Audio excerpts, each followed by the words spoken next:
In this video, we are going to discuss an important and controversial topic in foundation modeling using ETABS and SAFE.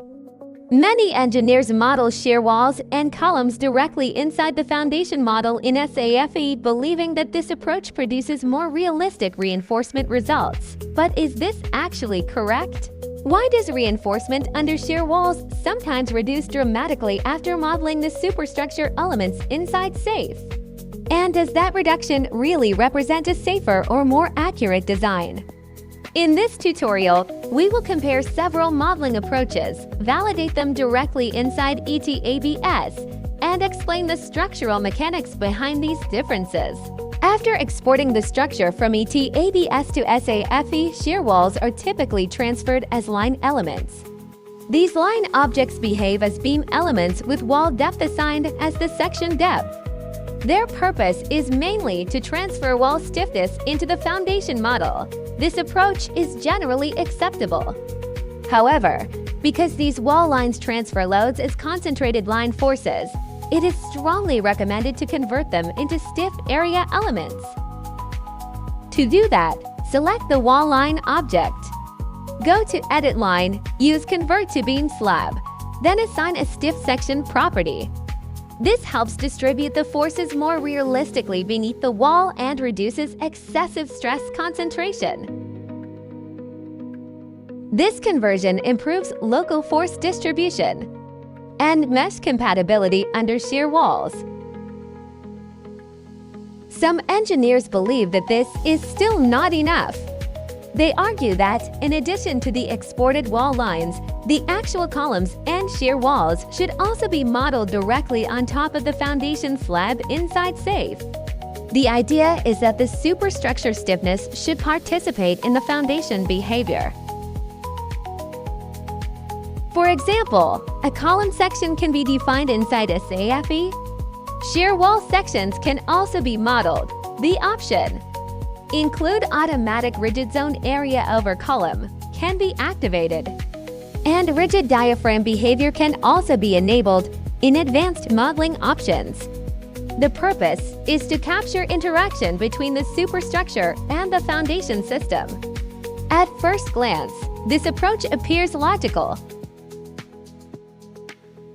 And in practice, it often reduces reinforcement dramatically beneath shear walls. For example, in one case, the bottom reinforcement beneath a shear wall reduced from 60 bars of 32 mm diameter to approximately 42 bars after modeling the walls and columns.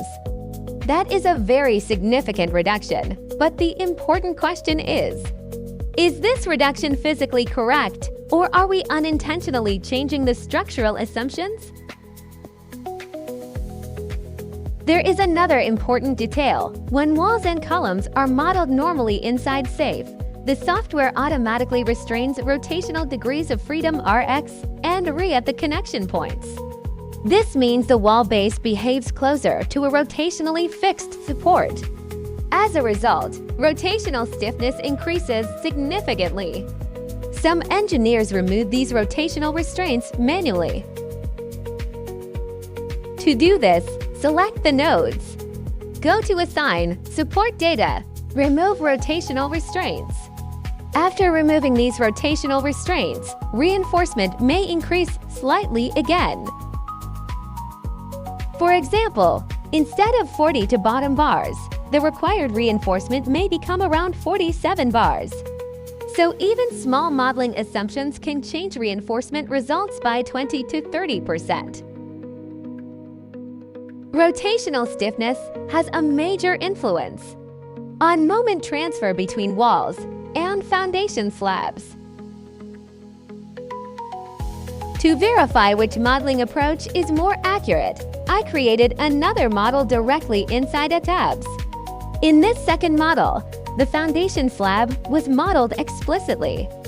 Soil springs were assigned, stiff elements were defined, and the entire foundation system was reproduced inside ETABS itself. This creates a direct soil structure interaction model. The foundation slab thickness was modeled exactly the same as SAFE. Then an ETABS stiff property was assigned. Starting from ETABS version 18.1.1, the software includes a dedicated stiff property. Internally, this simply increases the bending inertia values by approximately 100 times. The soil was modeled using area springs. At this point, an important issue appears. If the real soil stiffness is used directly, the supports are no longer perfectly fixed. The structure becomes flexible. Foundation settlement and soil structure interaction begin to affect the superstructure. And once this happens, beam reinforcement changes. Column forces change, drift changes, and overall structural behavior changes. This is actually more realistic. But now we are solving a completely different structural system. To isolate the comparison, I created a benchmark model. In this benchmark, foundation stiffness was artificially increased by 1,000 times. Soil spring stiffness was also increased by 1,000 times. A special material called C25 stiff was defined, and the elastic modulus was multiplied by 1,000. This creates a foundation system that behaves almost perfectly rigid. The purpose was not realism. The purpose was validation. Because this benchmark reproduces the same support assumptions used in the original ETABS structural model, and the result was very important. The reinforcement obtained from this ETABS benchmark model matched the original SAFE model almost exactly. For example, 60 bottom bars remained approximately 60 bars. 29 top bars remained approximately 29 bars. The differences were only about 5%. And those small differences mainly came from mesh generation algorithms. Even with identical mesh size limits, SAFE and ETABS used different meshing algorithms. Minor differences in reinforcement are therefore expected. Now we can finally explain why reinforcement decreases when walls and columns are modeled inside SAFE. The reason is not that the original model was incorrect. The reason is that the structural system itself has changed. Let's understand the mechanics. In the original ETABS structural design model, supports are assumed to behave nearly rigid. This means rotational stiffness is very high. Foundation flexibility is ignored, and larger moments are transferred into the foundation. Therefore, SAFE receives larger support reactions. But when walls and columns are modeled again inside SAFE, something important happens. Part of the moment is redistributed back into the superstructure stiffness. The superstructure starts sharing the deformation. As a result, foundation moments decrease. Foundation reinforcement decreases, but superstructure demands increase. The reinforcement did not disappear. It simply moved. This is the key concept. If foundation reinforcement reduces by 20%, that force is usually transferred somewhere else. Beams, walls, columns, or differential deformation demands. There is no free reduction of structural demand. The internal force path simply changes. Next, I created a third ETABS model. In this model, the foundation was modeled using real stiffness. Real soil spring values were assigned. The artificial 1,000 times stiffness increase was removed. This means the supports were no longer artificially rigid. Now the structure could actually interact with the soil. And the results changed dramatically. Foundation reinforcement reduced significantly. For example, 60 bars reduced to around 46 bars. But at the same time, beam reinforcement increased sharply. Some beam reinforcement increased from around 19 square centimeters to more than 30 square centimeters. Column demands also increased. This proves the key principle. When the foundation becomes flexible, the superstructure absorbs more deformation and more internal force. The structure becomes less comfortable, while the foundation becomes more comfortable. Force distribution always follows stiffness. This leads to the most important conclusion of the video. You cannot design the superstructure using one support assumption and then design the foundation using a completely different support assumption. That creates inconsistency in the force path.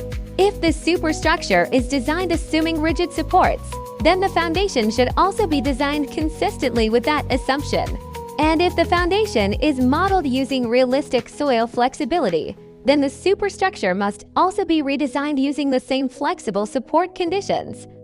The entire structural system must be consistent. Otherwise, you reduce reinforcement in one location, but the corresponding increase somewhere else is ignored, and that can become unconservative. So, what is the practical engineering recommendation? Converting wall lines into stiff area elements is recommended. Modeling walls and columns inside SAFE changes the structural system. Reduced foundation reinforcement does not necessarily mean a better design. Soil structure interaction is real and important, but it must be applied consistently to both the superstructure and the foundation. At the current level of common engineering practice, fully coupled soil structure interaction analysis is still difficult in everyday projects. So most engineers continue using simplified rigid support assumptions. And if that assumption is used, it must remain consistent throughout the entire design process. Thank you for watching. If you found this discussion useful, don't forget to like the video and subscribe to the channel. For more advanced structural engineering tutorials,